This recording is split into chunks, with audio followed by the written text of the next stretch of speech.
வணக்கம்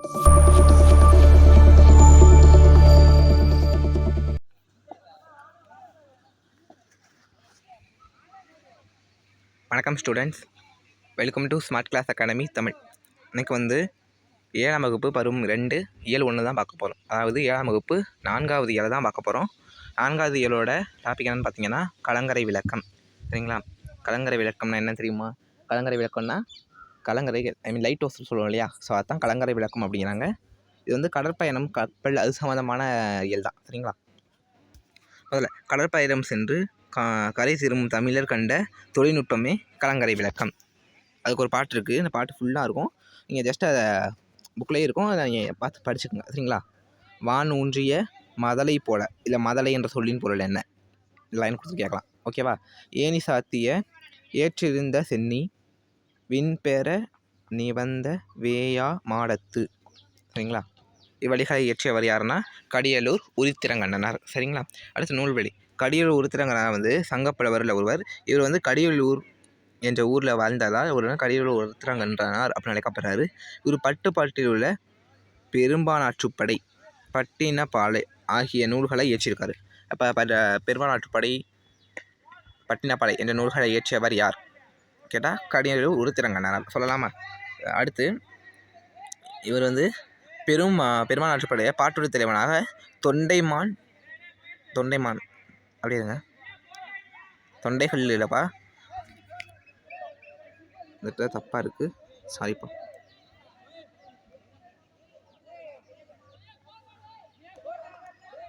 இந்த இடத்துல தப்பாக இருக்குது. இது தொண்டைகள் அப்படி இருக்குது. தொண்டைகளில் தொண்டைமான் இளந்திரையன். சரிங்களா? ஸோ மாற்றிக்கோங்க. நிறைய பேர் வந்து வீடியோ ஃபுல்லாக பார்க்குறதில்ல. ஸோ ஃபுல்லாக பார்த்தா தான் இது மாதிரி நிறைய மிஸ்டேக் எதுவும் இருந்துச்சுன்னா சொல்கிறதுக்கு கரெக்டாக இருக்கும். முடிஞ்சவரைக்கும் ஸ்கிப் பண்ணாமல் பாருங்கள். 2xல் கூட வச்சு பாருங்கள். ஓகேவா? ஸோ ஸ்கிப் பண்ணாமல் பார்த்தீங்கன்னா தான் அதில் எதுவும் டவுட்ஸ் இருந்துச்சுன்னா சொல்ல முடியும். சரிங்களா? ஸோ அடுத்து பிடிஎஃப் மட்டும் எடுத்துகிட்டு நீங்கள் டேரெக்டாக படிக்கணும்னு வச்சிங்கன்னா சில இடத்துல புரியாது. ஸோ அதனால மட்டும் தான். சரிங்களா?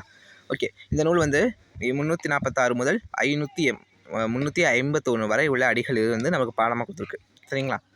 அடுத்து ஆற்றுப்படை இலக்கியத்தில் இது ஒன்று. வள்ளல் ஒருவரிடம் பரிசு பெற்று திரும்பும்போது புலவர் பரணர் இவங்கெல்லாம் வந்து அந்த வள்ளலிடம் சென்று பரிசு பெற பிறருக்கு வழியை காட்டுவது தான் ஆற்றுப்படை. ஓகேங்களா?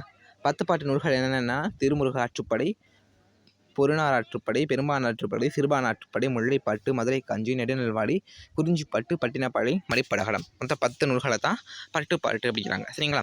அடுத்து சொல்லும் பொருள் முக்கியம், ரொம்ப முக்கியம். இதுலேருந்து அதிகமான வினாக்கள் வர வாய்ப்பு இருக்குது. சரிங்களா? மதலை அப்படின்னா தூண் அர்த்தம். நெகிழி அப்படின்னா தீச்சுடர், நெகிழி. சரிங்களா? நெகிழி அந்த லீயை பாருங்களேன், அந்த சிறப்பு லீ வந்துச்சுன்னா அது தீச்சுடர். இதே நார்மலாக யூஸ் பண்ணுற ஒன்று குண்டுலி இருக்கு இல்லையா, அதை வந்து நம்ம பாலித்தீன் பேப்பர் இருக்கு இல்லையா, அதை சொல்லுவோம். சரிங்களா? நெகிழி அப்படி, நெகிழி அப்படின்னா தீசுடர். அடுத்து அழுவம் அப்படின்னா கடல், சென்னி அப்படின்னா உச்சி. இப்போ எக்ஸாம்பிளுக்கு சென்னி மலை அப்படின்னு சொல்லுவாங்களே, சென்னி மலைனா உச்சியில் இருக்க மலை அப்படிங்கிற அர்த்தமாக இருக்கும். சரிங்களா? அடுத்து உறவு நீர் அப்படின்னா பெரு நீர் பரப்பு தான் உறவு நீர் பரப்பு அப்படிங்கிறாங்க. கரையும் அப்படின்னா அழைக்கும் அப்படின்னு அர்த்தம். காகம் கரையுதுன்னு சொல்லுவோம் இல்லையா, கரையுதுன்னு அர்த்தம், அழைக்குதுன்னு அப்படி ஒரு அர்த்தம் கூட இருக்கும் போல. அடுத்து வேயா மாடம் அப்படின்னா வைக்கோல் போன்ற வச்சால் வேயப்பட்டாது திண்மையாக சாந்து பூசப்பட்ட மாடம். அதாவது எக்ஸாம்பிளுக்கு என்ன சொல்கிறது, மாடம்னா என்ன, மாடக்குழி அப்படின்னு சொல்லுவாங்க இல்லையா, மாடம்னா இருந்தது மேலே கண்ட விட்டம் இதெல்லாம் சொல்லுவாங்க. ஆனால் அது வந்து பொதுவாக அந்த காலத்தில் எல்லா மாடமுமே என்னது வைக்கோல் இல்லைன்னா பனை ஓலை, தென்னை ஓலை இதில் தான் மேய்ஞ்சிருப்பாங்க. அதில் வேயாத மாடத்தை தான் வேயா மாடம் அப்படிங்கிறாங்க. சரிங்களா? அடுத்து சரியான விடையை தேர்ந்தெடுத்ததுக வேயா மாடம் என்பது எனப்படுவது. இப்படியே டேரெக்டாக கொஸ்டின் கேட்கலாம். சரியான வேயா மாடம் எனப்படுவது என்னது? சாந்தினால் பூசப்படுவது. உறவ நீர் அப்படின்னா அழுவம். ஓகேவா? உறவ நீர்னா கடல் நீர். அதே மாதிரி அழுவம் அப்படின்னா கடல். சரிங்களா? கடலின் துறைமுகம் அறியாமல் கலங்குபவன மரக்கழங்கள். சரிங்களா? அடுத்து தூண் என்ற சொல் தரும் பொருள் வந்து மதலை. மதலை என்னென்னது, அந்த பெரிய அந்த இது இருக்கு இல்லையா, ஸோ அந்த தூண் போன்ற பொருளை தான் மதலை அப்படிங்கிறாங்க. சரிங்களா? ஸோ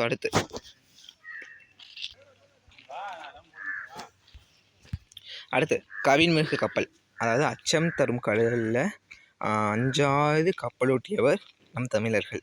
காற்றின் தூணை கொண்டு காற்றின் துணை கொண்டு கப்பலை செலுத்திய நம் முன்னோரின் சங்க பாடலில் வந்து வழி பார்க்கலாம் அப்படிங்கிறாங்க. இந்த லைன் தேவையில்லை தான், ஜஸ்ட்டு அப்படி இது இருக்குது சரிங்களா. அடுத்து உலகிழந்த தன்னை உருக்கழு வங்கம் புலவந்திரை பெருங்கடல் நீர் இடைப்பேழை இரவும் எல்லையும் அசைவு இன்று ஆகி விரைவு செல்ல இயற்கை வங்குலாட்ட கோடுயர் திருமணல் அகந்துரை நீகான்னா அந்த கப்பல் ஓட்டுற வரும் சரியா. அடுத்து மாட ஓல் ஏரி மருங்கு அழிந்த ஒய்ய என்ற மருதன் இளநாகனார் அகநானூரில் எழுதிய பாடல் தான் இங்கே படமாக கொடுக்கப்பட்டிருக்கு சரிங்களா. சொல்லும் பொருளும் உரு அப்படின்னா என்னது, அழகு. உருவம் அப்படிங்கிறதுக்கு அழகு, உரு அப்படின்னா அழகு அப்படின்ற ஒரு பொருளும் இருக்குது. அடுத்து போழ அப்படின்னா அந்த குண்டுலா இருக்கு இல்லையா, அதை சொன்னோம் அப்படின்னா அது மாதிரி இது மாதிரி அர்த்தம். இதே இந்த சிறப்பில் போழ அப்படின்னா பிளக்க அப்படின்னு அர்த்தம் சரிங்களா. அதே மாதிரி வங்கூல் அப்படின்னா காற்று. அதே மாதிரி நீகான் அப்படின்னா நாபாய் ஓட்டுபவன், அதாவது கப்பல் கேப்டன் சொல்லுவோம் இல்லையா அவங்க சரிங்களா. அடுத்து வங்கம் அப்படின்னா கப்பல், எல் அப்படின்னா பகல், கோடுயர் அப்படின்னா கரை உயர்ந்த, மாட ஒளி அப்படின்னா கலங்கரை விளக்கத்தால் சொல்கிறாங்க சரிங்களா. அடுத்து நூல்வெளி மருதன் இளநாகர் சங்கப்புலவர்களில் ஒருவர். கலித்தொகையின் மருத திணையில் உள்ள 35 பாடல்களை பாடியவர் இவர் தான். கலித்திணை இதை அது மருத திணையை தான் ஒரு பாடினால ஒரு மருதன் இளநாகனார் அப்படிங்கிறாங்க. கலித்தொகையில் மருத திணையை மட்டும் ஒரு பாடியிருக்காரு, அதுதான் ஒரு பேர் மருதன் இளநாகனார் அப்படின்னு அழைக்கப்படுது சரிங்களா. அகநானூறு 8 தொகை நூல்களில் ஒன்று. புலவர் பலரால் பாடப்பட்டு 400 பாடல்களின் தொகுப்பே அகநானூறு நெடுந்தொகை என்றும் அழைக்கப்படுகிறது. ஏன்னா கொஞ்சம் கேட்கலாம், நெடுந்தொகை என்று அழைக்கப்படும் நூல் எது? அகநானூறு. அதுமாதிரி இந்த புக் பேக் பார்த்துக்குங்க. பொறுத்துக்க ரொம்ப முக்கியம்ப்பா, ஏன்னா பொறுத்துக்க டைரெக்டாக கேட்க வாய்ப்பு இருக்குது. அடுத்து தெரிந்தெளிவோம். மொத்தம் அந்த நூல்கள் இல்லையா, 8 தொகை நூல்கள் என்னென்னது?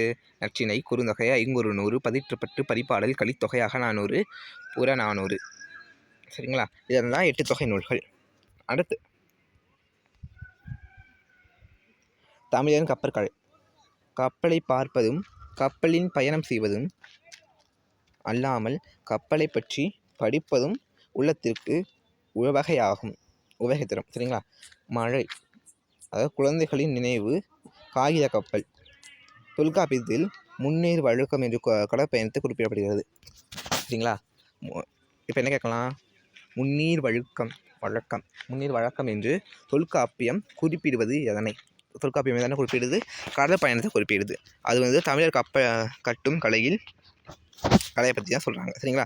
தொல்காப்பியர் காலத்தில் முன்பே கப்பல் பயணம் செய்து கொண்டிருந்தன அப்படிங்கிறத சொல்கிறாங்க. அதான் கீழே திருக்குறளோட இருப்பாங்களே, கடலோடா காவல் நெடுந்தேர் கடலோடும் நாவாயும் ஓடா நிலத்து என்ற திருக்குறள் வாயிலாகவும் திருக்குறள் இருந்த காலத்தில், தொல்காப்பியம் இருந்த காலத்துக்கு முன்பே திருக்குறள் இருந்த காலத்து வரைக்குமே சொல்கிறாங்க சரிங்களா. திருவள்ளுவர் காலத்திலேயே பெரிய கப்பல் இருப்பதற்கு சான்று இருக்குது. காரணம் அவருடைய திருக்குறள் தான். அடுத்து பட்டினப்பாளையில் பூம்புகார் துறைமுகத்திலேருந்து ஏற்றுமதி இறக்குமதியும் நடைபெற்றதை அந்த நூல் சொல்லுது. பட்டினப்பாளையம்னா என்னென்னு தெரியுமா? பட்டினம் பாக்கம் அப்படின்னா கடலோடு இருக்கிற இடத்தெல்லாம் பட்டினம் பாக்கம் அப்படிம்போம் சரிங்களா. ஸோ அதை அந்த இடத்துல ஏற்றுமதி இறக்குமதி நினச்சி அந்த நூல் பொதுவாக ஏற்றுமதி இறக்குமதி சம்மந்தமாக தான் சொல்கிறது. ஸோ அதை பற்றி சொல்லுது சரிங்களா. உலகிழந்த தன்னை உருக்கழு வங்கம், அதாவது அப்படின்னா அகநானூறு சொல்லுது சரிங்களா. அதாவது பெரிய கப்பலை சொல்கிறாங்க. உருக்கழு அப்படின்னா அழகு, கெழு அப்படின்னா அந்த உயரம் அதிகம் அப்படின்ற மாதிரி சரிங்களா. அடுத்து அருங்கலம் தெரிய நிர்மிசை நிவக்கும் பெருங்கரி வங்கம், அதாவது 10 கூற வரி. எல்லா பாடல் வரிகளையும் நல்லா படிச்சுங்க. பாடல் வரிகளை கொடுத்து அதிகமான வினாக்கள் இப்போ கேட்கப்படுறது வரப்போகிற டிஎன்பிசிகள் தான் சரிங்களா. அடுத்து சேந்தன் திவாகரம். நீங்கள் புரியாத இல்லையா, இது என்ன சேந்தன் திவாகரம் அப்படின்ற நூல் பல வகையான கப்பல்களின் பெயர்களை பட்டியலிடுது ஓகேங்களா. பல வகையான கப்பல்களின் பெயரை பட்டியலிடும் நூல் எது அப்படின்னு கேட்டிங்கன்னா சேந்தன் திவாகரம். அடுத்து நீர்வழி பயணம். மரங்களை இணைத்து கட்டி பயணம் செய்ய தொடங்கியது தான் கட்டு மரங்கள். இது ஆங்கிலத்தில் கட்டுமரா அப்படின்னு அழைக்கப்படும் சரிங்களா. அடுத்து பின் எடை குறைந்த மரத்தின் உட்பகுதியை எடுத்துவிட்டு தோணியாக பயன்படுத்தினால் அது தோண்டப்பட்ட உட்பகுதி தோணி சரிங்களா. உள்ள தோணியாக பயன்படுத்துறதுனால அது வந்து தோணி அப்படிங்கிறாங்க. சரிங்களா. அடுத்து தமிழர்கள் சிறிய நீர்நிலைகளை கடக்க பயன்படுத்துவது என்னென்னா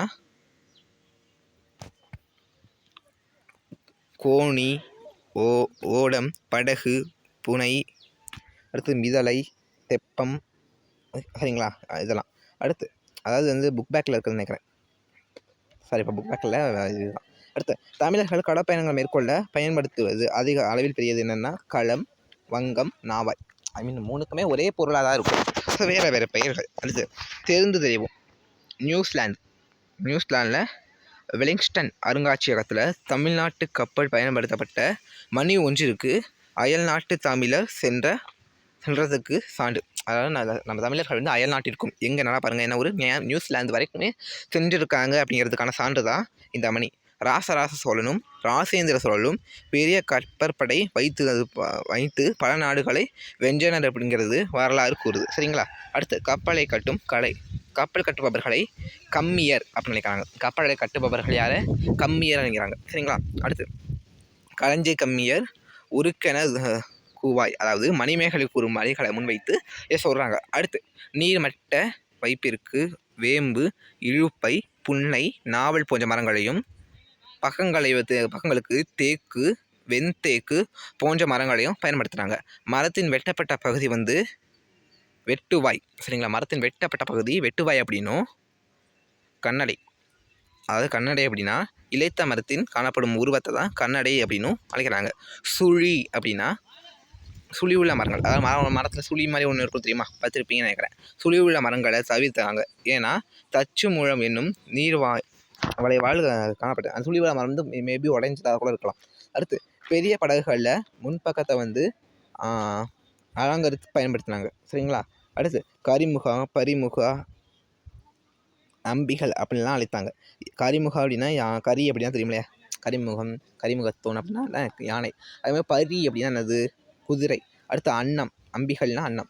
அதாவது நீங்கள் இந்த பழைய படங்களில் பார்த்துருந்தீங்கன்னா தெரியும், பழைய படங்கள்லையோ இல்லை என்ன சொல்லப்போனால் கார்ட்டூன் பார்க்குறவங்க இல்லை எதாச்சும் வீட்டில் பிள்ளைங்க கார்ட்டூன் பார்த்துருந்தீங்கன்னா தெரியும். அதில் அந்த போட்டு அப்படின்னு காட்டும்போது முன்னாடி வந்து குதிரை மாதிரி மூஞ்சி, அதே மாதிரி அதான் குதிரை மாதிரி நரி மாதிரி மூஞ்சி, அதே மாதிரி அன்னம், முக்கால்வாசி அண்ணா மாதிரி மூஞ்சிலாம் இருக்கும். இங்கே இந்த கேரளா போட் ரைடு அதெல்லாம் பார்த்தீங்கன்னா தெரியும். சரிங்களா. ஸோ அடுத்து தமிழர் தொழில்நுட்பத்தை இத்தாலி நாட்டு பயணிகள் மார்க்கோ போல வந்து பாராட்டியிருக்காரு. அடுத்து துருப்பிடிக்காத மரபாணிய தொகுதி. இதை வந்து துருப்பிடிக்காத மரபினிய தொகுதி அப்படின்னும் சொல்கிறாங்க. ஆங்கிலேயர் கட்டிய இக்கப்பலை வந்து 20 அடுக்கு பொருளை பழுது பார்க்க வேண்டும்.